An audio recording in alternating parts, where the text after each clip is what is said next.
Subscribe কৰক অসমী viral fever লগতে বেল icon press কৰক আমাৰ সকলো নটিফিকেশ্যনৰ বাবে। হেল্ল' ভিউৱাৰ্ছ, মই মেজবা আৰু আপোনালোকে চাই আছে অসমী ভাইৰেল ফিভাৰ NRC। ইয়াৰ সংজ্ঞা মই এতিয়া আপোনালোকক ক'ব বিচৰা নাই, কাৰণ NRCৰ বিষয়ে আমি সকলোৱে অৱগত। যিকি নহওক 30 জুলাইত প্ৰকাশ পালে NRCৰ সম্পূৰ্ণ খচৰা। এইখন খচৰাত সৰ্বমুঠ আবেদনকাৰী আছিল 3,29,91,385 জন। সম্পূৰ্ণ খচৰাত নাম সোমাল 2,89,83,668 জন মানুহৰ, আৰু নাম নোসোমাল 40,07,717 জন মানুহ। যিসকল মানুহৰ নাম 30 জুলাইত প্ৰকাশ পোৱা NRCৰ সম্পূৰ্ণ খচৰাত সোমোৱা নাই, সেইসকল মানুহৰ কোনো ধৰণৰ চিন্তা কৰিব নালাগে। নাম নাথাকিলে যাব নালাগে ডিটেনশ্যন কেম্পলৈ, কাৰণ NRCৰ কৰ্তৃপক্ষৰ মতে এইখন এটা ড্ৰাফট বা খচৰাহে অকল। এইটো খচৰাত নাম নাথাকিলে কোনো মানুহৰ চিন্তিত হ'ব নালাগে। সম্পূৰ্ণ খচৰাত নাম নাথাকিলে কৰিব পাৰিব দাবী আৰু আপত্তি।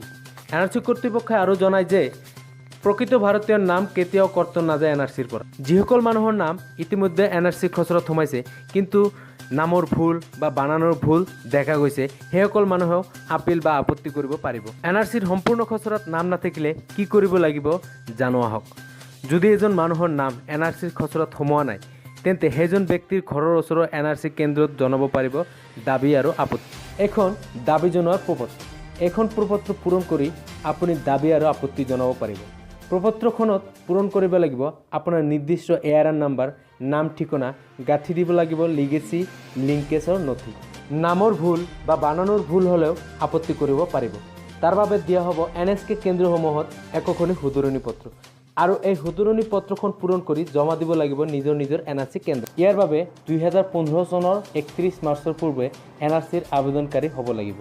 এই প্ৰপত্ৰসমূহ অনলাইন তথা NRC সেৱা কেন্দ্ৰত 7 আগষ্টৰ পৰা উপলব্ধ হ'ব। NRC কৰ্তৃপক্ষই আৰু জনায় যে যিসকল মানুহৰ নাম NRCৰ সম্পূৰ্ণ খচৰাখনত সোমোৱা নাই, সেইসকল মানুহে 8 আগষ্টৰ পৰা নিজৰ সেৱা কেন্দ্ৰত গৈ নিজৰ নাম কৰ্তন যোৱাৰ কাৰণ সুধিব পাৰিব। আৰু 30 আগষ্টৰ পৰা 28 ছেপ্টেম্বৰৰ ভিতৰত জমা দিব লাগিব প্ৰপত্ৰসমূহ। লগতে 30 আগষ্টৰ পৰা 28 ছেপ্টেম্বৰলৈকে শুনা হ'ব নাম বাদ যোৱা মানুহৰ দাবী আৰু আপত্তি। ইয়াৰ উপৰিও আছে আন এখন আবেদন, এখন আপত্তি জনোৱাৰ প্ৰপত্ৰ।